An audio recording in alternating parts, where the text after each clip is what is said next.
সম্প্রতি কংগ্রেস দলের বরিষ্ঠ নেতা তথা এআইসিসির আমন্ত্রিত সদস্য সুদীপ রায় বর্মন যে বিস্ফোরক মন্তব্য করেছেন রাজ্যের ট্রিপলিনি সরকারের দুই জোট সঙ্গী তীব্রামতা এবং বিজেপি সম্পর্কে তা অত্যন্ত তাৎপর্যপূর্ণ। অতি সম্প্রতি তীব্রামতা দলের সুপ্রিমো প্রদ্যুৎ কিশোর দেব বর্মন জাম্বো টিম নিয়ে দিল্লি সফর করছেন কেন্দ্রীয় স্বরাষ্ট্রমন্ত্রী অমিত শাহের সঙ্গে বৈঠকের নামে।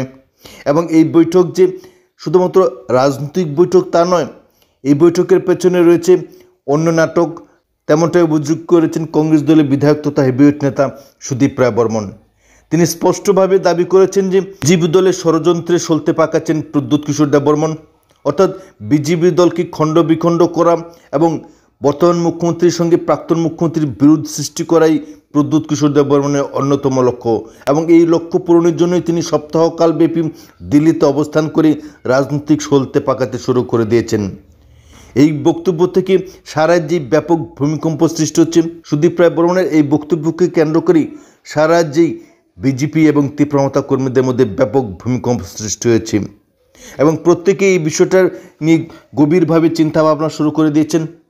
কারণ প্রদ্যুৎ কিশোর দেব বর্মন রাজ্যে বর্তমান মুখ্যমন্ত্রীকে এড়িয়ে সরাসরি দিল্লিতে প্রাক্তন মুখ্যমন্ত্রী বিপ্লব কুমার দেবের সঙ্গে গুরুত্বপূর্ণ বৈঠকে মিলিত হচ্ছেন। সৌজন্য সাক্ষাৎ করার আড়ালে নতুন রাজনৈতিক নাটক তৈরি করার চেষ্টা চালাচ্ছেন বলে অভিযোগ উঠেছে।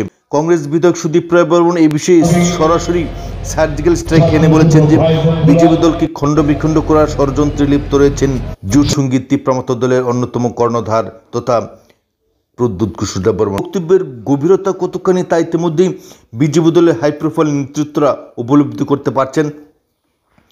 বিজেপি দলের মধ্যে রাজনৈতিক বিরোধ সৃষ্টি করা, বিজেপি দলে রাজনৈতিক ষড়যন্ত্র সৃষ্টি করা, এর অন্যতম কারিগর হতে চলেছেন প্রদ্যুৎ কিশোর দেব বর্মন। এই অভিযোগ তুলেছেন কংগ্রেসের বরিষ্ঠ নেতা তথা হেভিওয়েট নেতা সুদীপ রায় বর্মন।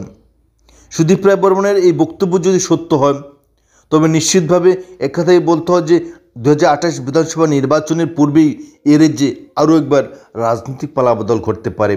কারণ দিল্লিতে এর চিত্রনাট্য তৈরি হচ্ছে বলে অনেকেই সন্দেহ প্রকাশ করতে শুরু করে দিয়েছেন। এবং সুদীপ রায় বর্মনের এই বক্তব্য থেকে রাজ্য বিজেপি সদর দপ্তরে ইতিমধ্যেই ব্যাপক গুঞ্জন, ব্যাপক আলোচনা হচ্ছে, চর্চা হচ্ছে যে বিজেপি দলের অন্দরও কি বিভিন্ন স্বার্থান্বেষী নেতা নেত্রীরা কি দলের বিরুদ্ধে ষড়যন্ত্র করবেন।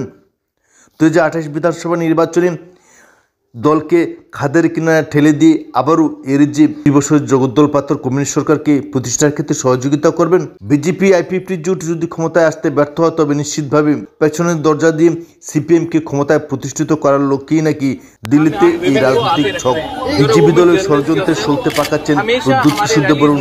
এই বক্তব্য যদি সত্য হয় তবে নিশ্চিতভাবে আবারও বিজেপি এবং তীব্রমতা জোটের ভবিষ্যৎ নিয়েও নতুন করে চিন্তাভাবনা শুরু হবে শাসক দলে।